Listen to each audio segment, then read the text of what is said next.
The ship floated in darkness like a dead whale in an ocean of stars. It was huge. So huge that when Captain first saw it on his scanner, he thought the machine was broken. He hit the screen twice with his palm. The image stayed the same. "That cannot be right," he said quietly. His pilot, a young woman named, leaned forward in her seat. Her eyes went wide. The thing on the screen was at least 3 kilometers long, maybe more. It was shaped like a blade, but twisted and broken in many places. Parts of it were missing. Holes covered its body like wounds that never healed.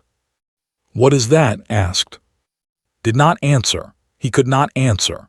In his 20 years of flying through space, he had never seen anything like this. He was a salvage captain. He made his living by finding old ships and stations that others had left behind. He would take them apart and sell the pieces. It was not a rich life, but it was honest work. But this was different. "Bring us closer," he said. Nodded and pushed the controls forward. Their small ship, the Iron Sparrow, moved through the nebula like a fish swimming through fog. The nebula was called the Graveyard. It was a place where old things came to die. Many empires had dumped their waste here over thousands of years. Most of it was junk. Broken satellites, empty fuel tanks, pieces of stations that nobody wanted anymore. But sometimes, if you were lucky, you found something valuable. Had never been this lucky before. As they got closer, the dead ship grew larger and larger on their screen. Soon it filled the whole view. Could see strange symbols on its hull. They were not human symbols. They were curved and flowing like water frozen in metal. Said a voice from behind them. Turned. His engineer had come to the bridge. She was a small woman with short black hair and oil stains on her hands. She was always covered in oil stains. She spent most of her time in the engine room, talking to machines like they were her children. "You know this ship?" asked. Walked closer to the screen. Her eyes moved over every detail. "Not this ship exactly, but I know the design. This is technology, very old, maybe 500 years, maybe more." Repeated.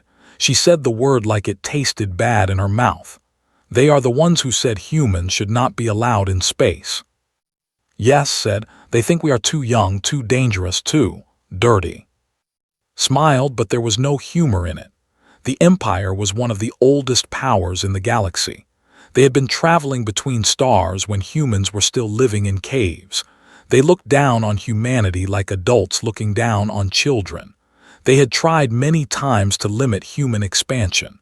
They had failed every time. "Well," said, "it seems they left some of their garbage in our path. Let us see what we can find." They docked with the dead ship an hour later. It was not easy. Most of the docking ports were destroyed or sealed, but found a hole in the hull that was big enough for them to enter. They put on their space suits and floated inside. The inside of the ship was dark and cold. Their lights cut through the blackness like knives. Dust floated everywhere. It had been collecting for centuries, maybe longer. Nobody had walked these halls in a very long time. "The air is gone," said, checking her scanner.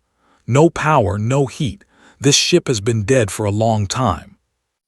They moved deeper into the ship. Every room they entered was bigger than the last. They had built this vessel for giants. The ceilings were 10 meters high. The doors were wide enough for 3 humans to walk through side by side. Everything was made of a strange blue metal that had never seen before. "This was a warship," said as they entered what looked like a command center. "A dreadnought, one of their biggest." Looked around at the broken consoles and shattered screens. Why would they throw away something like this? "Because they could," said. "They are rich. When something gets old, they do not fix it. They just build something new.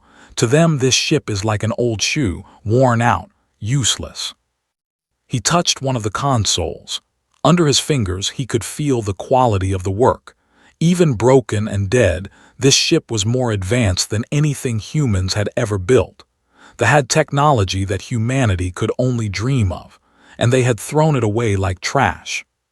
"Can we fix it?" he asked. She laughed. It was not a happy laugh. "Fix it?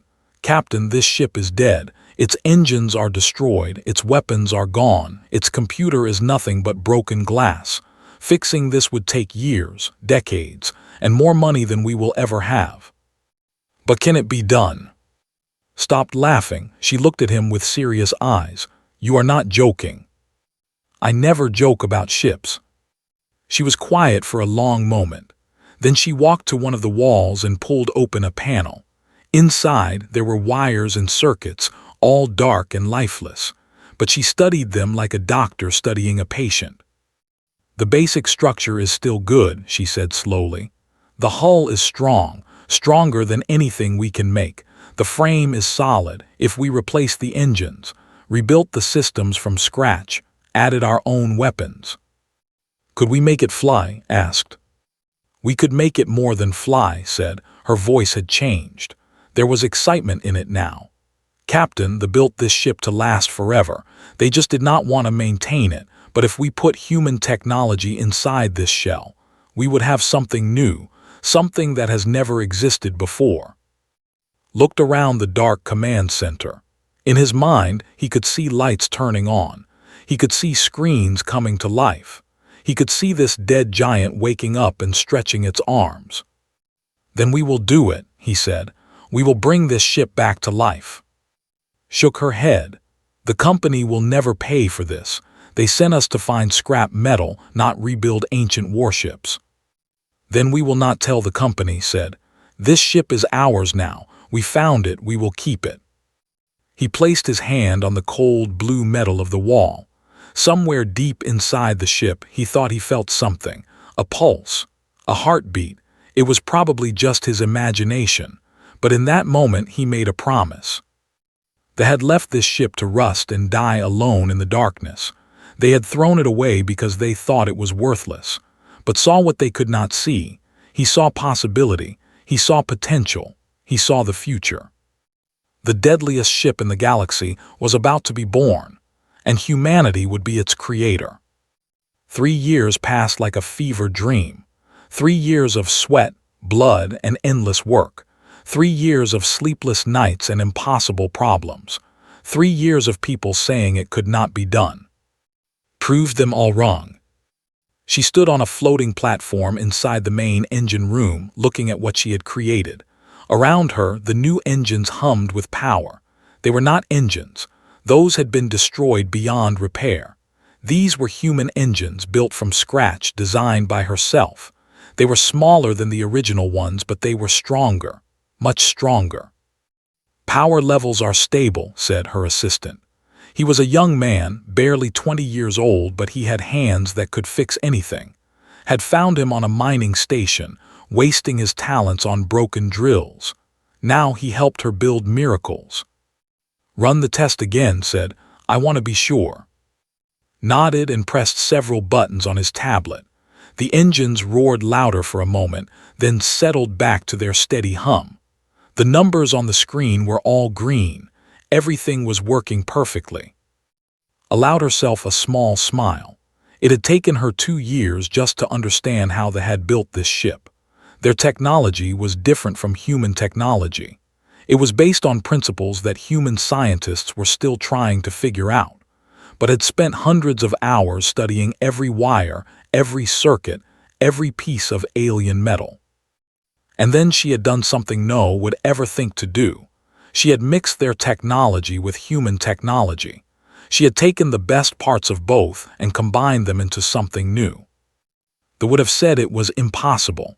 They would have said that human technology was too primitive to work with theirs. They were wrong. "The weapons are ready too," said a voice from the doorway. Turned to see Minu, the weapons specialist. He was a big man with scars on his face from a war he never talked about. He had spent his whole life studying how to destroy things. Now he had the biggest toy he had ever dreamed of. "Show me," said. They walked through the ship together. It was so different now from when they had first found it. The halls were lit with bright white lights. The air was clean and warm. Machines hummed behind every wall. The ship was alive. Minu led them to the main weapon bay. It was a room so large that you could fit a small town inside it. and every inch of it was filled with weapons. Minyu said, pointing to a row of massive cannons. 20 of them. Each one can fire a metal slug at 1% the speed of light. Nothing can survive a hit from these. He walked to another section. Missile bays. We have 200 missiles ready to launch. Half of them are nuclear. The other half are something new I have been working on. I call them screamers.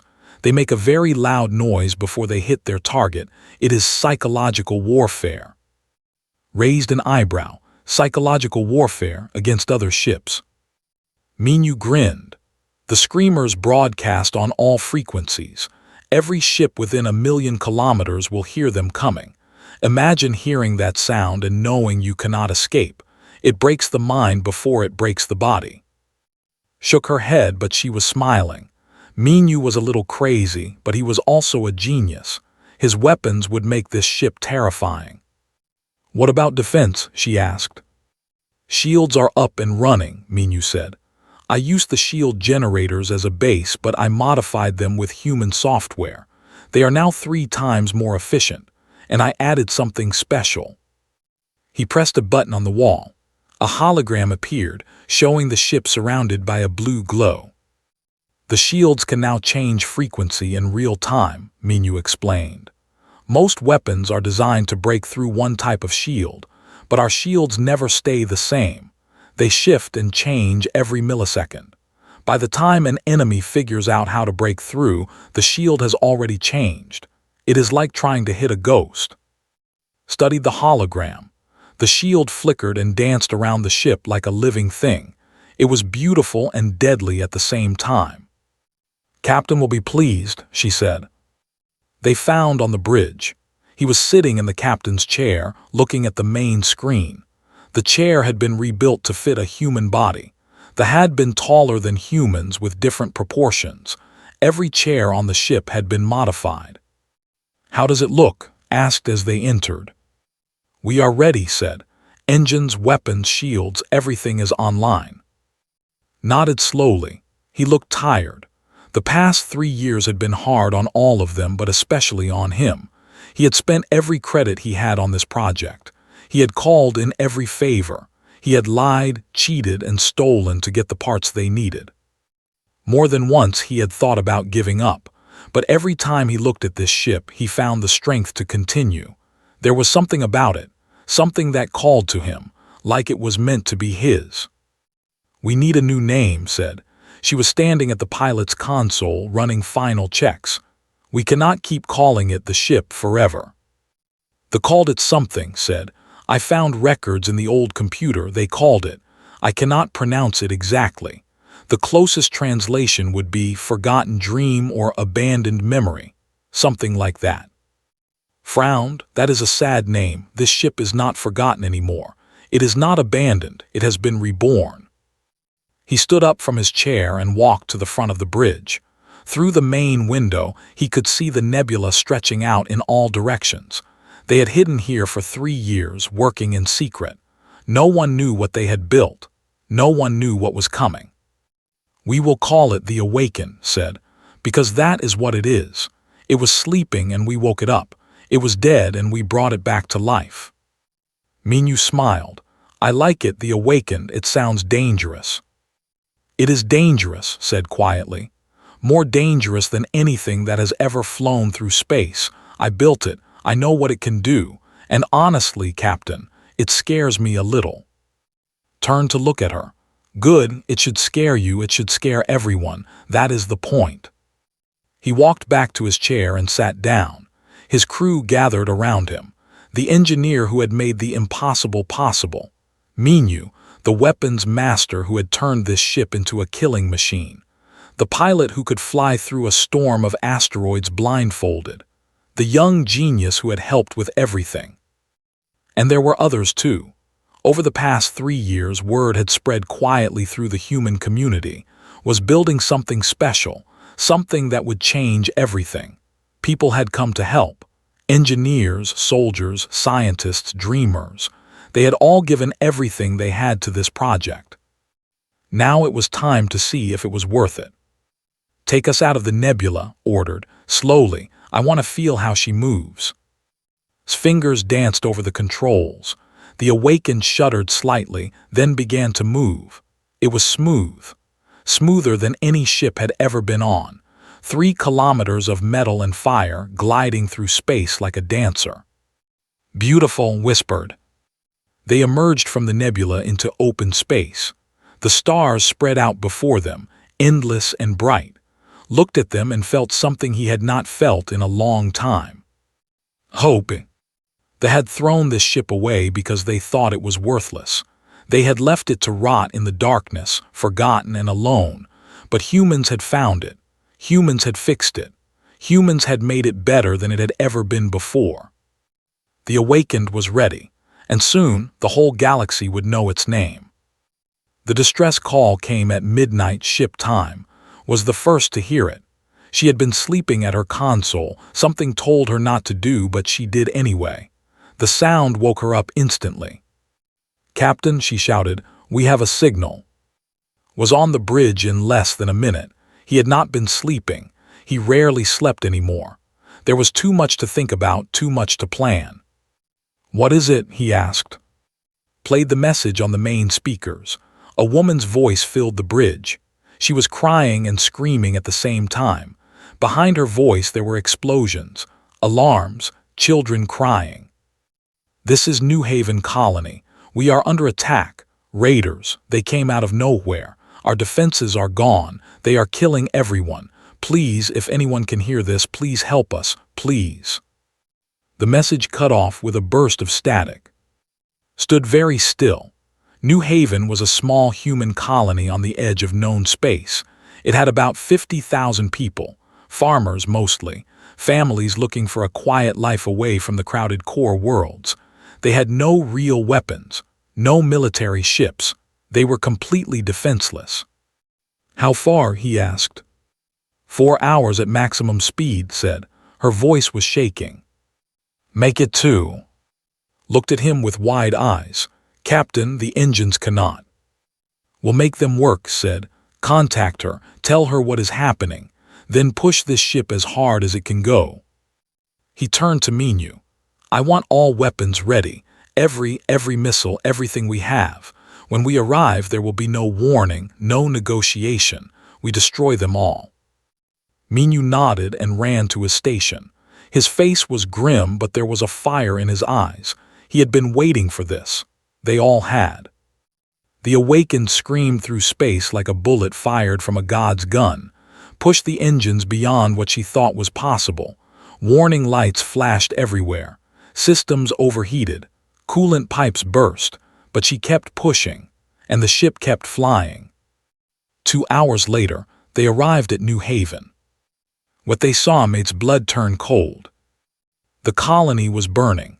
The surface of the planet was covered in fire and smoke. From orbit, he could see the destruction clearly. Cities turned to rubble, fields of crops blackened and dead, and everywhere the bodies, too many to count. In orbit above the planet, 5 raider ships circled like vultures. They were sleek and elegant, painted in the silver and blue colors of the Empire. Their weapons were still firing, sending beams of energy down to the surface. They were not fighting anymore. They were just destroying. They were having fun. "They are killing civilians," whispered. "Why, what is the point?" "There is no point," said. His voice was cold as ice. "The see humans as insects. You do not need a reason to step on insects. You do it because you can." He stood up from his chair. His hands were shaking, but not from fear, from anger. "Open a channel to all ships," he ordered. "Wide broadcast." Looked at him, confused. "You want to talk to them?" "I want them to hear me before they die." The channel opened, spoke slowly and clearly. His words were simple, but they carried the weight of a death sentence. "Raiders, this is Captain of the human vessel Awakened. You have attacked innocent people. You have killed children. You have burned homes. For this, you will pay. You have 10 seconds to pray to whatever gods you believe in. Then I am going to send you to meet them." For a moment there was silence. Then a voice responded. It was a male voice, cold and arrogant. "Human, you dare threaten us. Look at our ships. We are the Empire. You are nothing. Turn around and fly away, little insect. Perhaps we will let you live." Smiled. It was not a nice smile. "Time is up." He nodded to Minu. The fired first. 20 massive cannons roared as one, sending metal slugs across the void at impossible speeds. The first ship did not even have time to raise its shields. The slugs tore through it like paper. One moment it was there. The next moment it was a cloud of burning metal. The other 4 ships tried to respond. They turned their weapons toward the awakened. They fired. The beams hit the shields and disappeared. The shields flickered but held. Just as Minu had promised, they changed frequency faster than the weapons could adapt. It was like shooting at shadows. "Fire missiles," ordered. The screamers launched, 50 of them spreading out in all directions before curving toward their targets. And just like Minu had said, they screamed. The sound filled every radio frequency. It was a high, terrible sound, like 1,000 voices crying out in pain.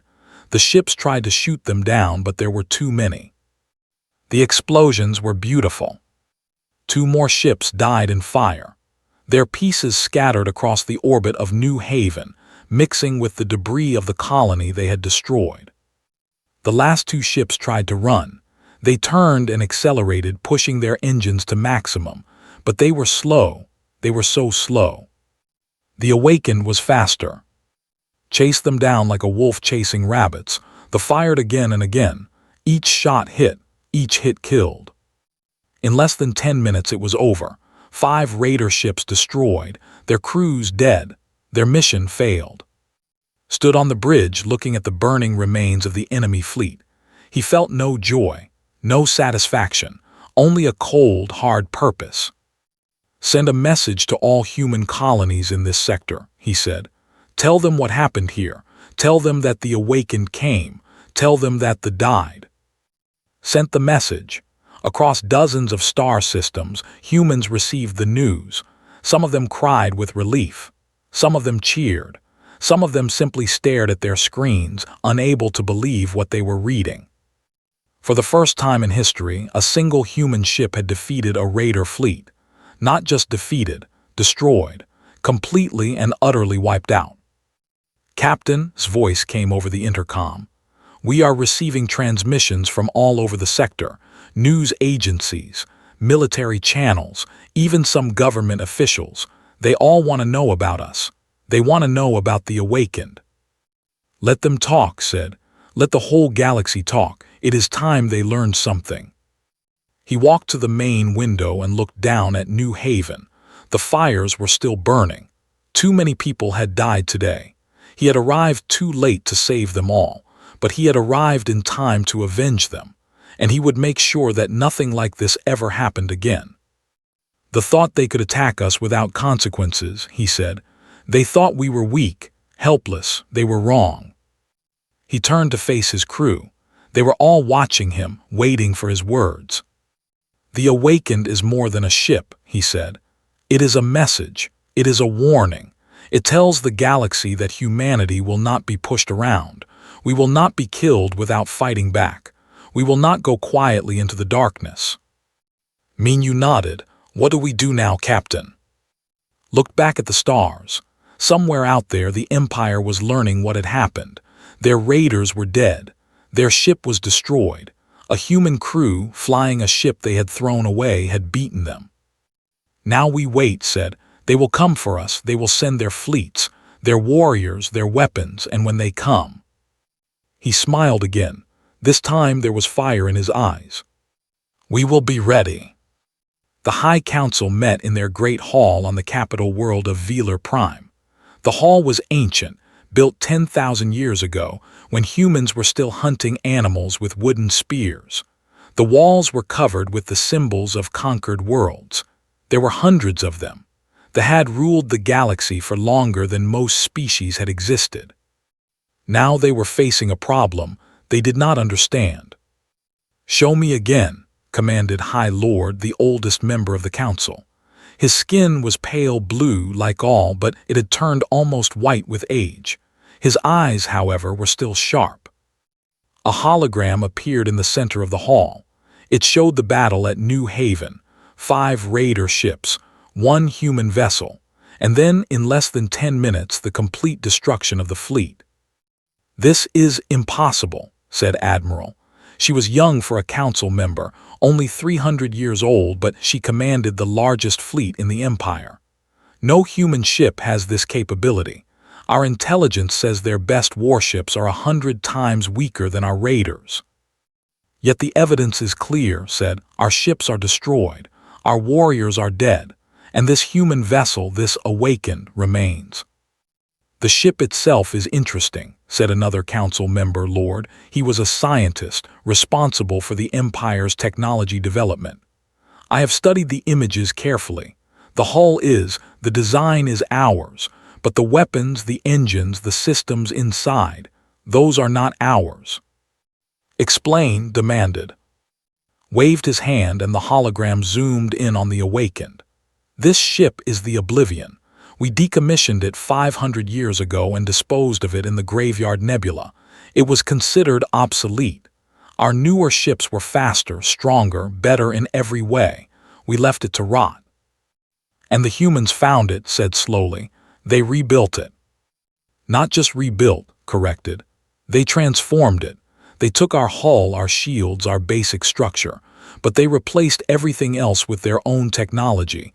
It is a hybrid, half human, and somehow this combination is more effective than either alone."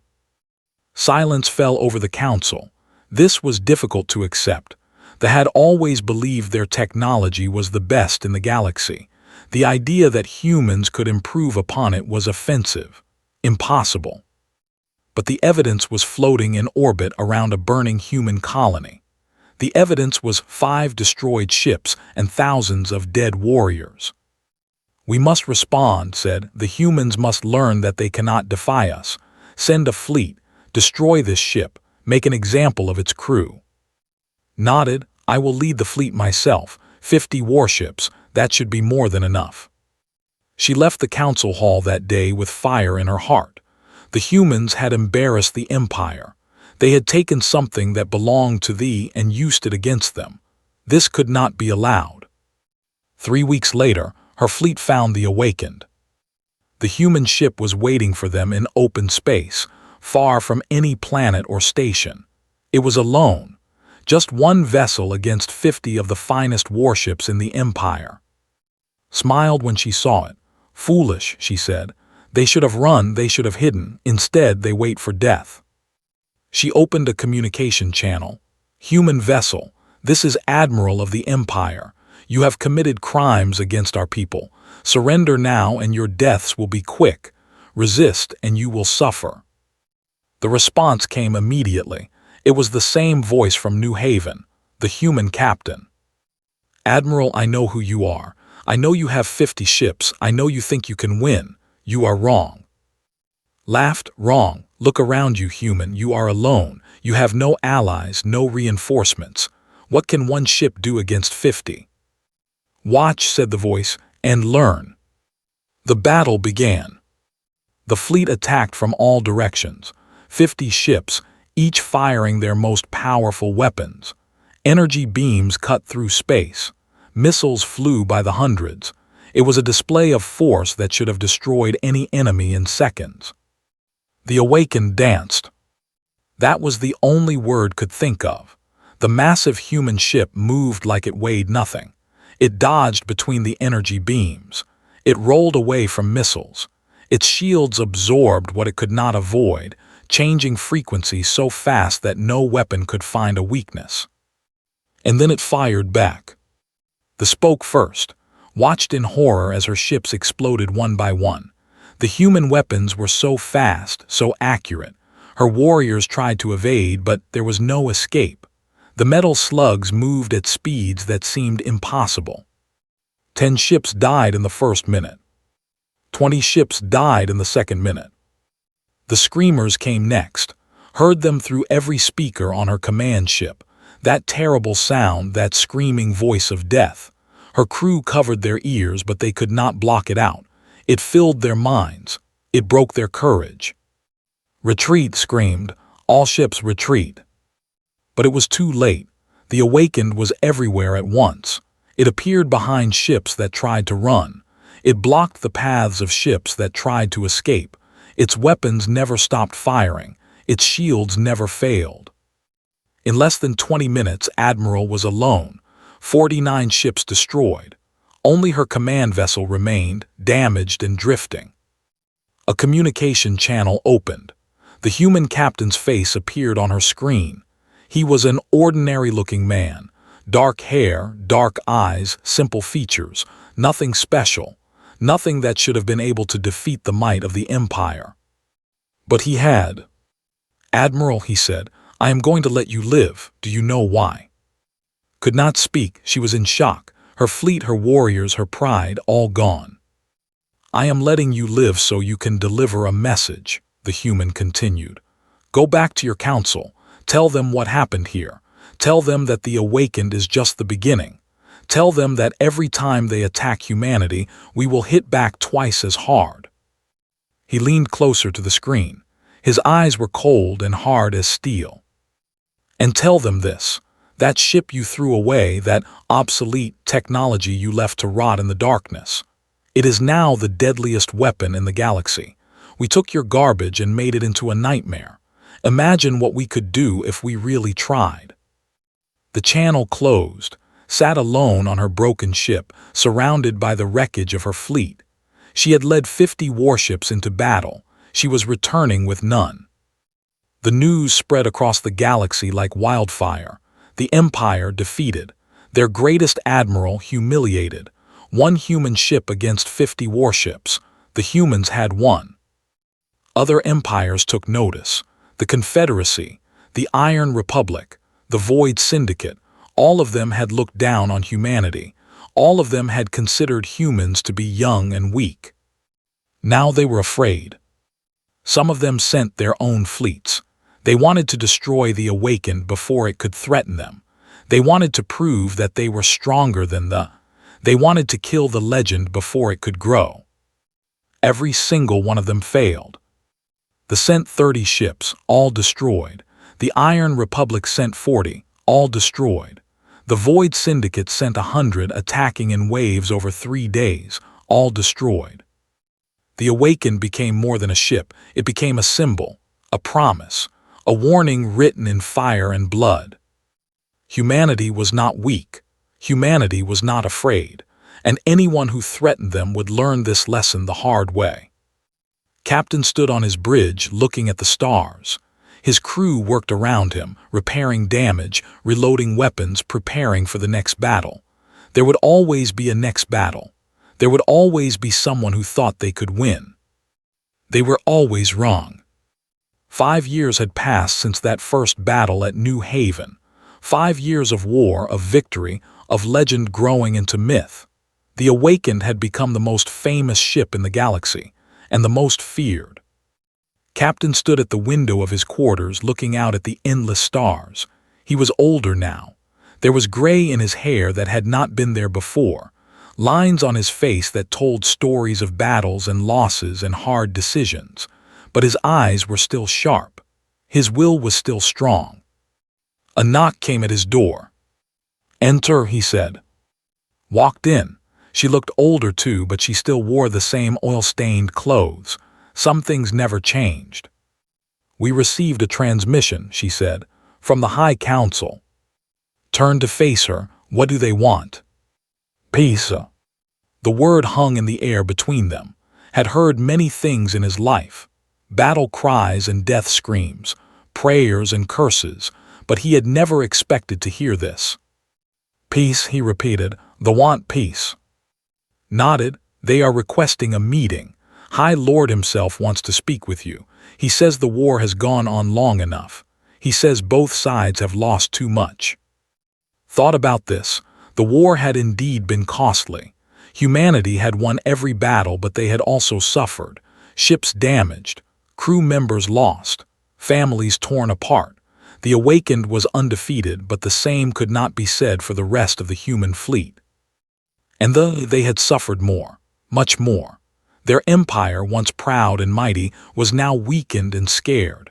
They had sent their best warriors, their finest ships, their most advanced weapons. All of them had fallen against the awakened and the human fleet that had grown around it. "Tell them I will meet with," said, "but not on their world and not on ours. We will meet in neutral space, and I will bring the awakened." The meeting took place 3 weeks later, in orbit around an uninhabited planet on the border between human and space. The awakened floated there, massive and silent. Beside it, a single shuttle approached. Met High Lord in the main hangar. The leader was tall, even for his species. His blue skin was almost translucent with age, but there was still power in him, still authority. "Captain," said, his voice was quiet but clear, "you are smaller than I expected." "Size does not matter," replied, "only results." Made a sound that might have been a laugh. "Indeed, I have learned this lesson well, too well perhaps." They walked through the ship together, wanted to see what the awakened had become. He wanted the leader to understand. They passed through corridors lined with human technology. They passed weapons that had destroyed hundreds of ships. They passed engines that had chased down the fastest vessels in the galaxy. And everywhere they went, they saw humans. Men and women working, laughing, living. "This was our ship once," said quietly. "The Oblivion. I remember when we built it. I was young then, just a child. My father told me it was the greatest warship in the galaxy." "It was obsolete," said. "You threw it away." "Yes," his voice was heavy with regret. "We did. We thought we had built better ships, newer ships. We thought the old ways were finished." He looked at with ancient eyes. "We were wrong." They reached the bridge. The crew stood at attention as an entered. Was there. Minu. All of them, the original team that had found this ship in the darkness and brought it back to life. "I came here to ask for peace," said, "but I also came to understand. How did you do it? How did you take our discarded failure and turn it into this?" Was silent for a moment, then he spoke. "They have ruled the galaxy for 10,000 years. In that time you have built great things, wonderful things, but you have also become proud. You believe that your way is the only way, that your technology is the best, that anyone who is different is also inferior." He walked to the main window and looked out at the stars. "Humans are young. We have only been in space for a few hundred years. We do not have your history. We do not have your knowledge, but we have something else. We have hunger. We have the ability to look at something broken and see what it could become. We have the willingness to try things that others think are impossible." He turned to face. "You left this ship to rust because you thought it was worthless, but we saw value in it. We saw potential. We took your technology and combined it with ours. We did not follow your rules. We made our own. And the result is the awakened." Nodded slowly. A lesson learned too late perhaps, but learned nonetheless. He straightened his back and spoke formally. "The Empire officially requests peace with humanity. We will recognize human space. We will stop all attacks on human colonies. We will open trade and diplomatic relations. In return, we ask only that you do the same." "There is one more thing," said. "The must also recognize that humanity is an equal, not a younger species to be guided, not children to be taught. Equals, partners, with the same rights and the same respect as any other civilization in the galaxy." Hesitated. This was difficult for him, for any. They had always seen themselves as the masters of the universe. To accept humanity as an equal was to change everything they believed. But he had seen what the awakened could do. He had watched his fleets burn. He had counted the dead and wondered if there would be anyone left. "Agreed," he said finally. "Humanity is our equal. May this peace last for 10,000 years." They shook hands, human and standing on the bridge of a ship that should have been dead. Behind them, the crew watched in silence. History was being made. After left stood alone on the bridge. The stars continued to shine, cold and eternal as they had for billions of years. But something had changed. The galaxy was different now. Humanity was different. Came to stand beside him. "What happens now?" she asked. "Now we keep watch," said. "They have made peace, but there are others out there. Other empires, other threats, and they have all seen what happened. They know about the awakened. They know what humanity can do." He looked at the ship around him. His ship, his home, the vessel that had started as a piece of discarded trash and become the most powerful force in the galaxy. "Some of them will want to test us," he continued. "Some of them will think they can succeed where they failed, and when they come." He smiled. It was the same smile he had worn on that first day, when he found a dead ship floating in the darkness and saw something no one else could see.